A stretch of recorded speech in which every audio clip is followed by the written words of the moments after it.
Selamat malam pemirsa, saatnya Anda kembali mengikuti NTV Prime Dialogue, saya Doni De Keizer.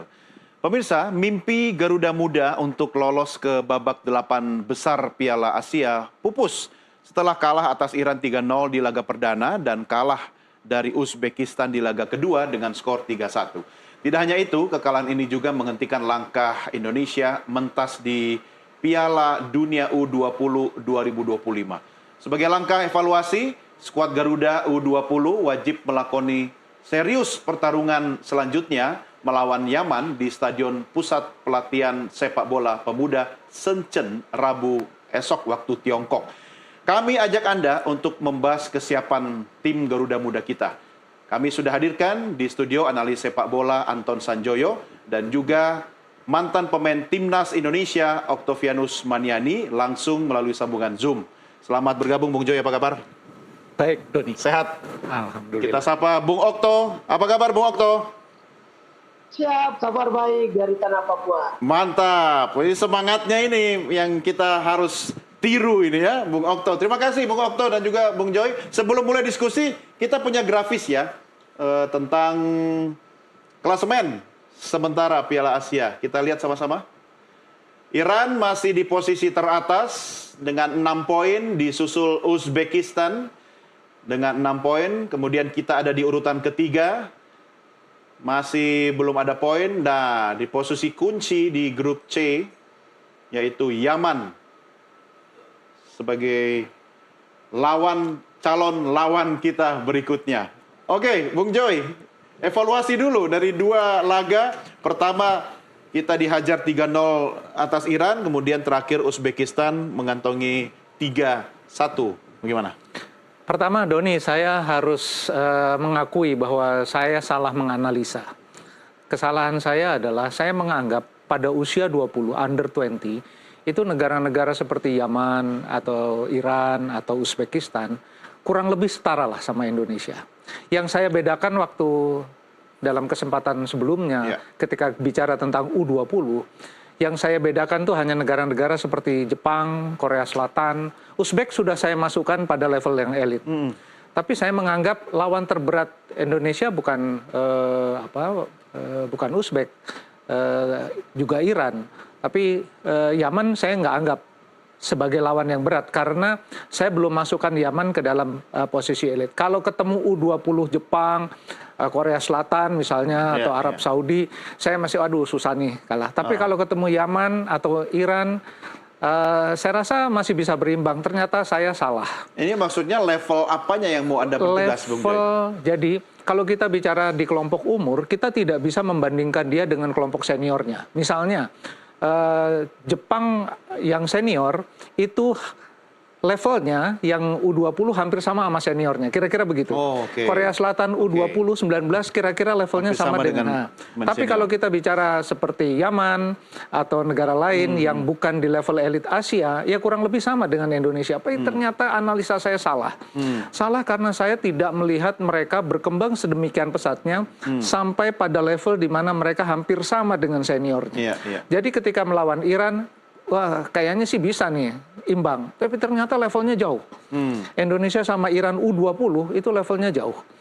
Indonesia sama Uzbekistan pada level U20 ternyata juga udah sama jauh. Artinya kita tinggal nunggu Yaman. Apakah Yaman levelnya sama dengan Yaman seniornya?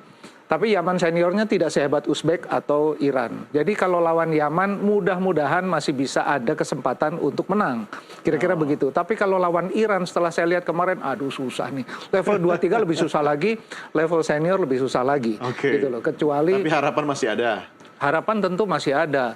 Tapi yang mau saya katakan sebetulnya pada level U20 gagal seperti apapun sebetulnya kan ini masih level kelompok umur. Indonesia itu kalau mau jujur kan levelnya memang masih level Asia Tenggara lah gitu.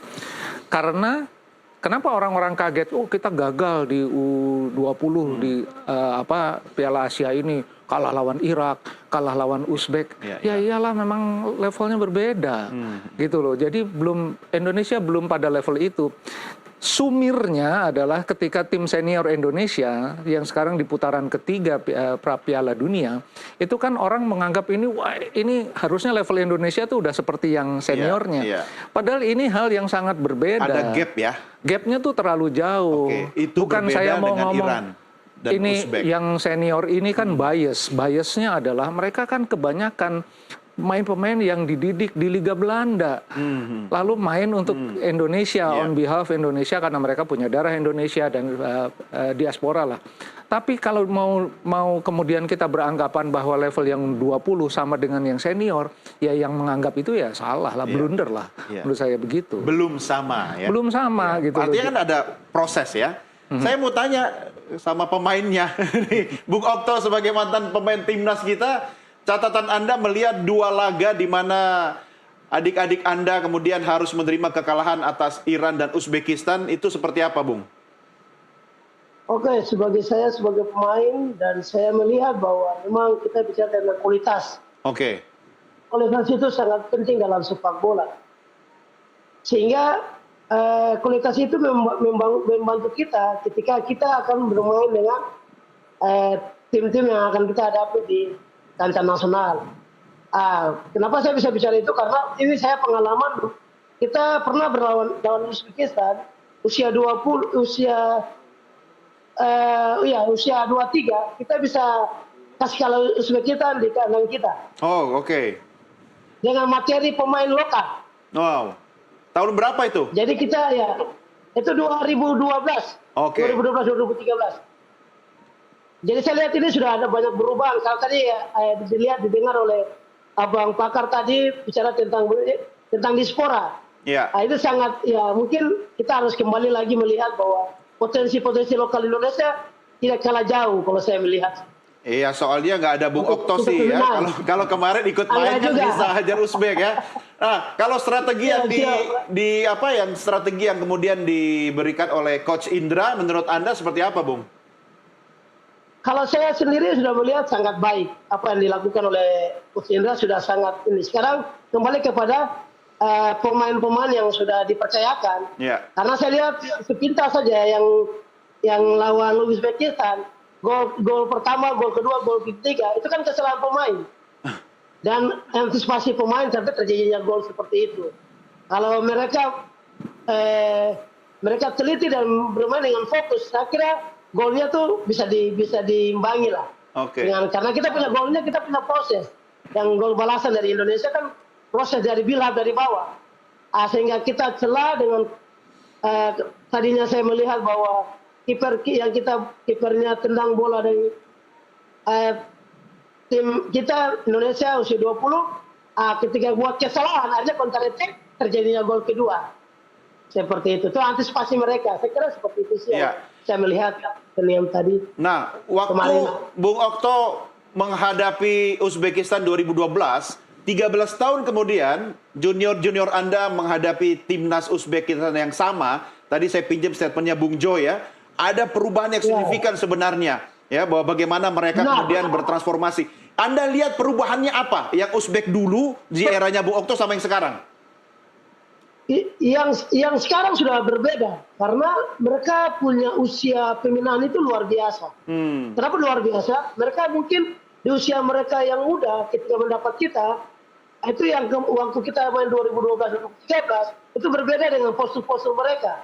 Ini luar biasa yang sekarang yang saya lihat di tahun 13 yang 13 tahun lalu ya. Di tahun 2013 kemarin dengan sekarang berbeda sangat jauh. Karena 13 tahun kemudian mereka tampil dengan luar biasa untuk Uzbekistan. Karena perubahannya luar biasa. Iya, iya. Seperti itu. Oke, ya menarik. Bung Joy, artinya proses pembinaan pemain, kalau kita mau belajar dari Uzbekistan, bisa kita terapkan di sini seperti itu? Sebetulnya kalau kita lihat negara-negara maju sepak bola, termasuk juga sekarang yang harus saya sebut adalah Uzbekistan. Mereka kan mungkin 12-13 tahun yang lalu masih setara sama Indonesia. Anda pada sudah kelompok memasukkan umur. Uzbekistan ke level saya negara maju? Saya sudah masukkan Uzbekistan pada level elit. Oke. Ya kan?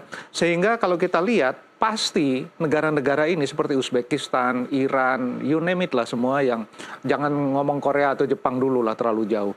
Mereka pasti youth development-nya itu jalan. Jadi ada ada proses yang ketika pemain-pemain yang sekarang tampil melawan Indonesia U20, mereka tuh dari 13 tahun, 14 tahun, mereka sudah kompetitif matches-nya tuh sudah memenuhi syarat. Coba Anda lihat catatannya, katakanlah pemain seperti Kadek Arel misalnya, sekarang di Bali United. Kalau kita lihat statistiknya, hampir pasti pemain-pemain rata-rata pemain Indonesia pasti kalah jam bermainnya sejak mereka usia 12 tahun, 14 tahun, 16 tahun. Pasti kalah. Karena kelihatan di lapangan. Saya kemarin mencatat waktu melawan Uzbekistan. Kalau pemain Indonesia pegang bola pada sentuhan pertama sampai kemudian passing yang sukses, itu rata-rata hanya 3 atau 4. Passing yang sukses. Setelah itu direbut lawan atau passingnya salah. Uzbekistan saya hitung rata-rata, saya hitungnya pada permulaan babak kedua. Rata-rata 15-16. Wow, jauh banget bedanya. Itulah kenapa yang saya sebut kualitasnya berbeda. Kualitasnya berbeda karena kalau secara individu mungkin ball skillnya kurang lebih sama. Kualitas itu kan by tim kan Bung Joy, tidak bisa berdiri kalau sendiri. Secara individu mungkin kualitasnya sama, mungkin ya. Cara passing atau cara mungkin sama, tapi ketika sudah bermain sebagai tim yang harus melakukan passing lebih dari 10 kali dan sukses, kemudian bisa perlahan-perlahan dari bertahan, transisi penyerang, masuk ke wilayah pertahanan lawan, kemudian membuat peluang, itu kan kemudian bentukannya adalah sebuah tim. Anda mau mencoba mengatakan ada yang kurang maksimal dari Coach Indra menangani tim ini? Bukan salah Coach Indra secara, ada kesalahan dia dalam, ya pastilah ada kesalahan dari pelatih. Kesalahan dalam mungkin strategi membaca permainan lawan, melihat potensi pemain yang ada. Tetapi bukan salah dia secara mutlak. Dia punya sources ya cuma segitu. Ya kan, pemain-pemain yang tidak matang di dalam kompetisi, kebanyakan di TC kan. TC itu tidak ada sejarah dalam sepak bola modern. Ada pemain, ada tim yang di TC kan selama bertahun-tahun atau berbulan-bulan kemudian sukses, nggak ada. Tidak pernah ada sejarahnya. Mereka itu kuncinya hebatnya. di laga ya, kompetisi ya. Bukan TC, mereka berada di kompetisi. Sehingga persaingan itu terjadi ketika dia ada di dalam klubnya bermain, bukan di dalam TC.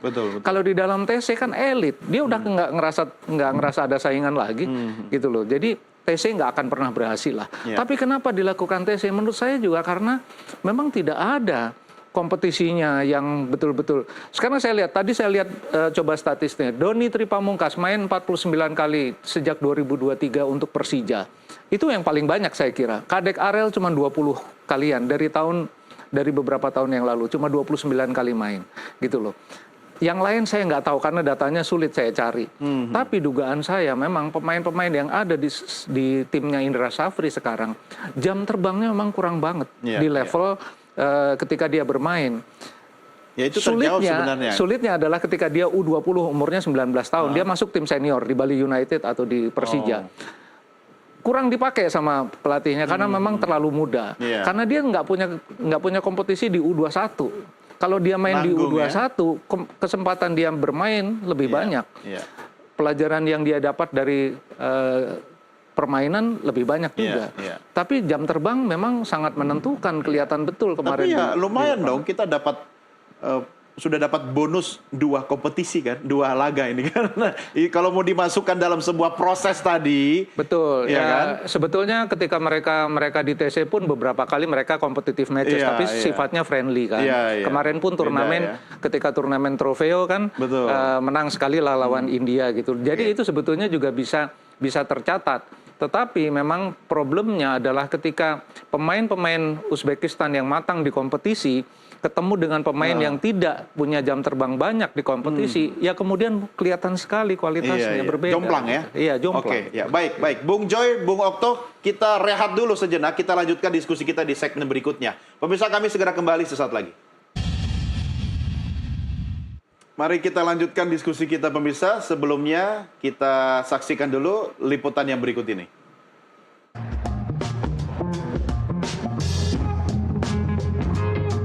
Langkah Garuda Nusantara di ajang Piala Asia U20 harus terhenti di babak penyisihan grup. Ini diraih usai timnas U20 alami kekalahan kembali di laga kedua kontra Uzbekistan.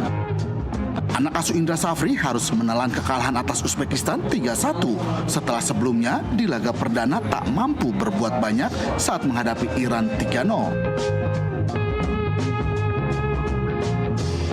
Situasi ini menjadi ancaman bagi sang pelatih meskipun PSSI mengontraknya hingga 2027 mendatang.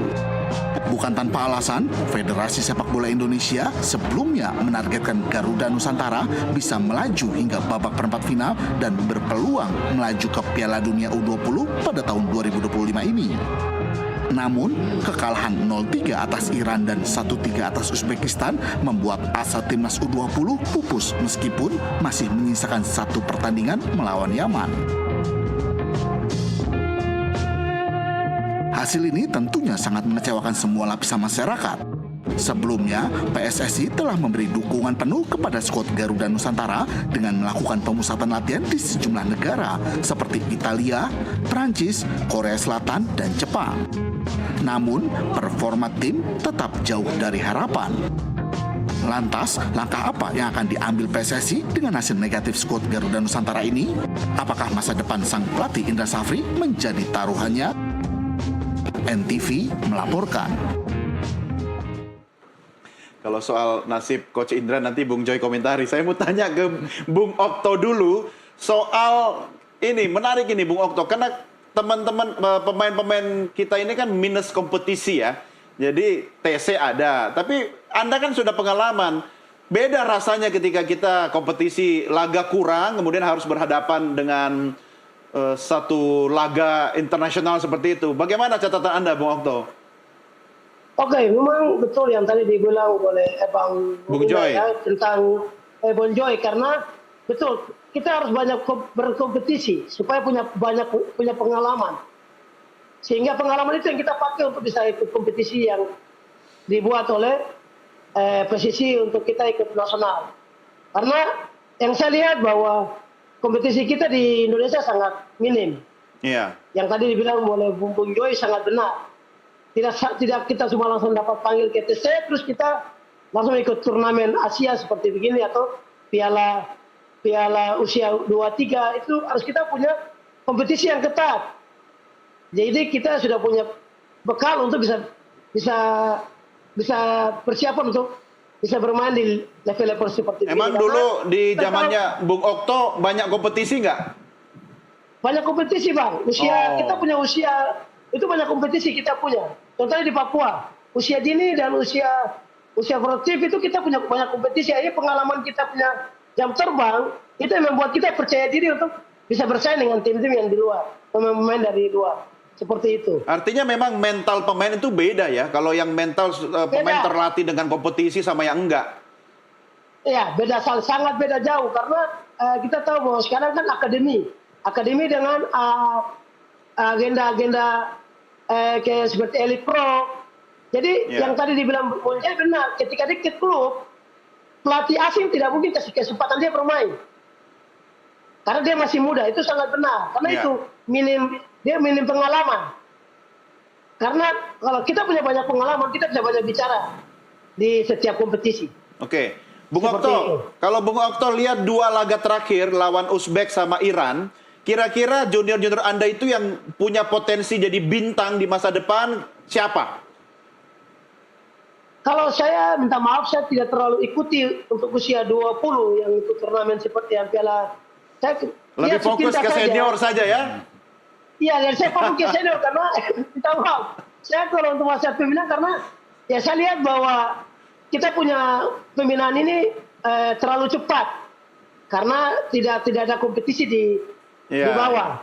Karena mereka sekarang berpikir semua ke senior. Jadi kasihan yang di bawah tidak diperhatikan. Jadi sangat berat juga kalau kita bicara tentang kita seperti itu. Nah, terus menurut Anda sebagai mantan pemain timnas, apa yang bisa Anda sarankan kepada junior-junior Anda yang nanti akan menghadapi Yaman? Paling tidak begini, kompetisi minus, tapi TC udah lengkap. Kira-kira untuk jaga mental pemain biar tidak minder di lapangan itu apa yang bisa Anda sampaikan?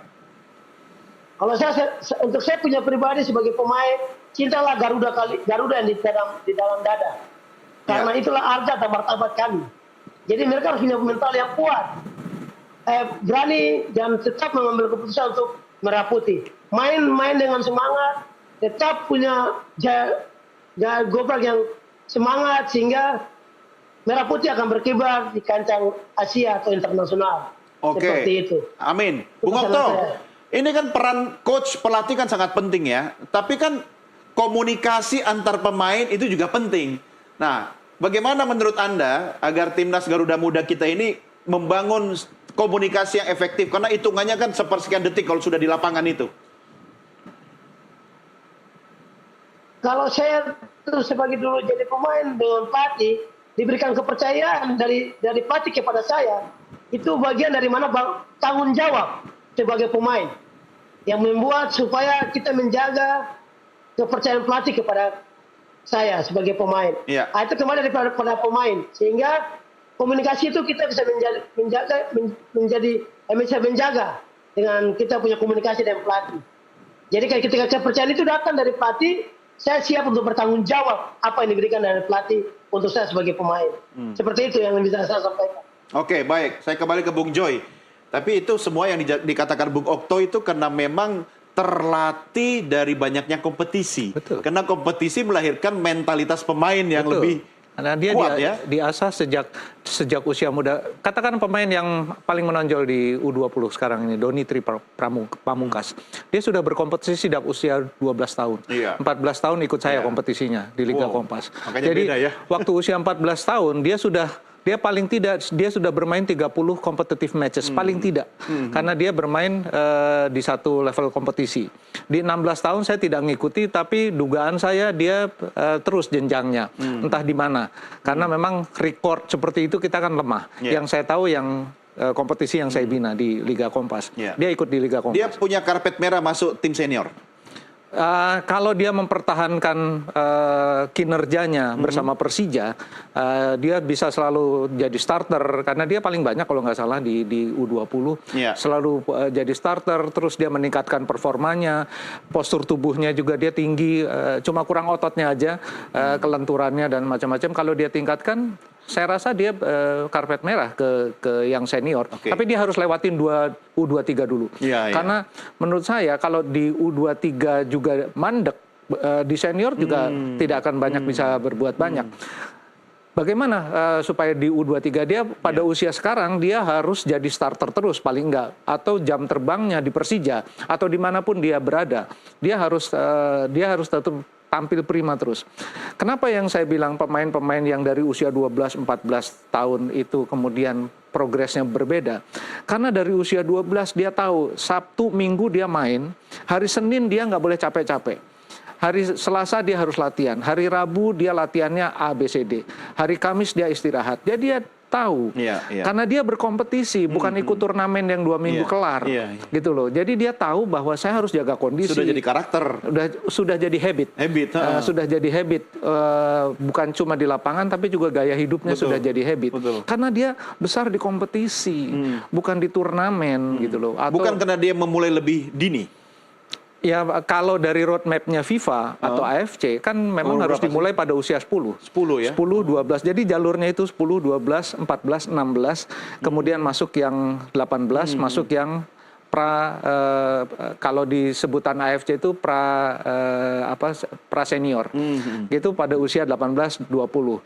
Nah, ini yang kemudian yang kalau di negara-negara maju pada usia 16, 18, 20 itu kompetisinya udah benar-benar seperti kompetisi profesional. Gitu loh. Jangan ngomong di Eropa lah, di negara seperti Uzbekistan atau Iran itu kompetisi usia muda itu mengikuti seniornya. Jadi kalau klub A main lawan klub B, klub yang 18 dan usia 18, usia 20 juga sama ketemunya. Jadi kalendernya tuh nggak pernah berubah.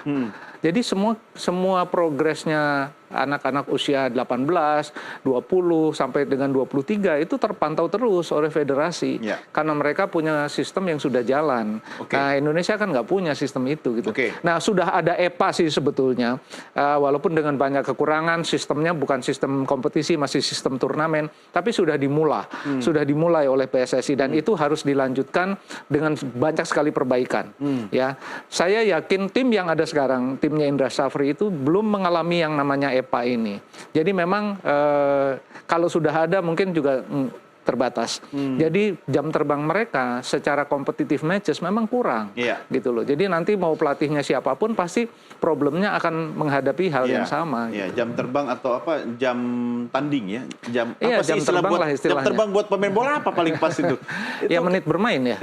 Menit bermain. Nah, saya balik dulu ke Bung Okto soal postur, Bung Okto. Anda lihat postur atau body pemain-pemain timnas kita, kalau dibandingkan sebenarnya dengan timnasnya Uzbekistan, Iran, kan tidak jauh berbeda ya sebenarnya ya, kalau body ya.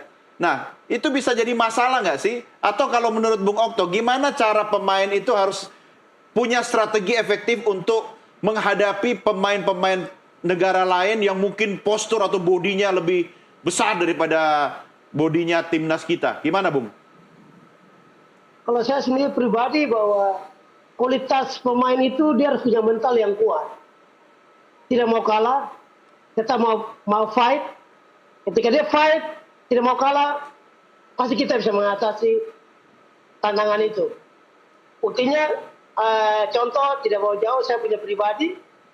Dengan pemain-pemain besar saya bisa punya semangat dan saya punya motivasi sehingga bisa mengatasi itu dengan baik. Jadi kalau untuk saya sendiri tidak ada masalah tentang unsur atau apa. Yang penting kualitas pemain dan punya mental yang kuat. Sehingga mau bertarung begitu. Karena kita tahu bahwa sepak bola sekarang kan semua harus pakai postur.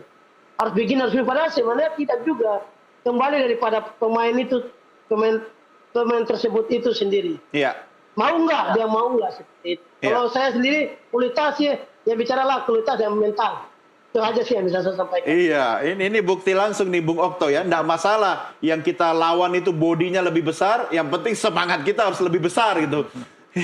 Iya, seperti itu. Terus itu sangat penting. Terus gimana caranya menjaga mentalitas itu biar kita masih ada laga satu lagi nanti menghadapi Yaman. Apa yang bisa Anda sampaikan buat adik-adik Anda, junior Anda? Yang saya cuma pesan yang sudah berlalu, sekarang kita pikir ke depan untuk bagaimana kita menangkan pertandingan ini. Jadi yang kalah menang itu sudah soal biasa, itu sepak bola. Tapi sekarang kita bangkit dari kekalahan ini untuk menjadi yang terbaik, bisa menang dengan pertandingan melawan Yaman. Saya percaya bahwa mereka mampu dengan dua kekalahan ini. Karena saya bilang tadi, kekalahan, kemenangan itu di dalam sepak bola sudah biasa. Yang penting sekarang bagaimana mereka mengangkat mental mereka. Jadi bagaimana kita untuk mendukung mereka, berikan support kepada mereka sehingga kepercayaan diberikan oleh pemerintah atau masyarakat Indonesia. Mari kita dukung mereka untuk semangatkan mereka untuk mereka bisa main di pertandingan ketiga untuk bisa menang lawan Yaman. Seperti itu sih yang bisa saya sampaikan. Ya, baik. Kita rehat dulu ya, Bung Okto, Bung Joy. Kita akan lanjutkan diskusi kita di segmen berikutnya. Pemirsa, kami segera kembali sesaat lagi.